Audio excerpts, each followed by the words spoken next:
अकबर और बीरबल की चतुराई। एक बार की बात है, बादशाह अकबर अपने दरबार में बैठकर विचारमग्न थे। उन्होंने बीरबल से कहा, बीरबल, मैं जानना चाहता हूं कि इस दुनिया में सबसे बड़ी चीज क्या है। बीरबल मुस्कराया और बोला, जहां पनाह, इसका उत्तर मैं कल दूंगा। अगले दिन बीरबल दरबार में आया और बोला, जहां पनाह, सबसे बड़ी चीज ज्ञान है। अकबर ने पूछा, क्यों?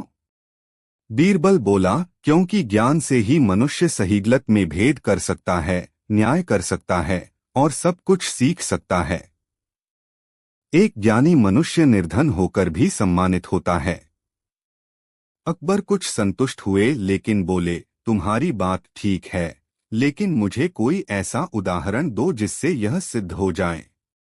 बीरबल मुस्कराया और बोला, जहां पनाह, मैं आज ही आपको इसका प्रमाण दूंगा। बीरबल ने दरबार के दो सिपाहियों को बुलाया और उन्हें अलग अलग दिशाओं में भेजा। आदेश था कि एक निर्धन किसान को और दूसरा एक धनवान व्यापारी को दरबार में लाएं। कुछ ही देर में दोनों आ गए।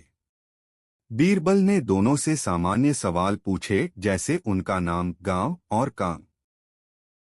फिर उन्होंने किसान से पूछा, मान लीजिए आपको अपने खेत में 2 बीघा जमीन और मिल जाए तो आप क्या करेंगे?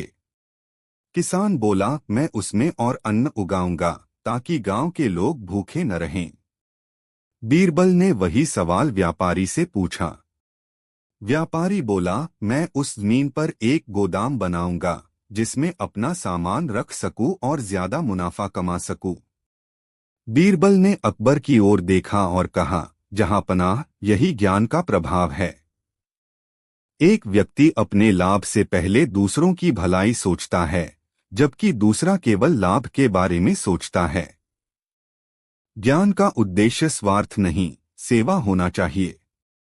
अकबर मुस्कराए और बोले, बीरबल, तुम्हारी बुद्धिमानी पर तो मैं हर बार चकित हो जाता हूं। आज फिर तुमने सिद्ध कर दिया कि ज्ञान ही सबसे बड़ी संपत्ति है। बीरबल ने विनम्रता से सिर झुकाया।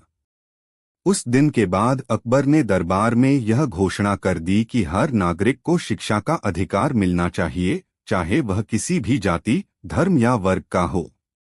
शिक्षा, ज्ञान ही सबसे बड़ी ताकत है जो किसी भी स्थिति में व्यक्ति को सम्मान और समझदारी देता है। बीरबल की यही बात हमें सिखाती है कि बुद्धिमानी केवल जवाबों में नहीं, दृष्टिकोण में होती है।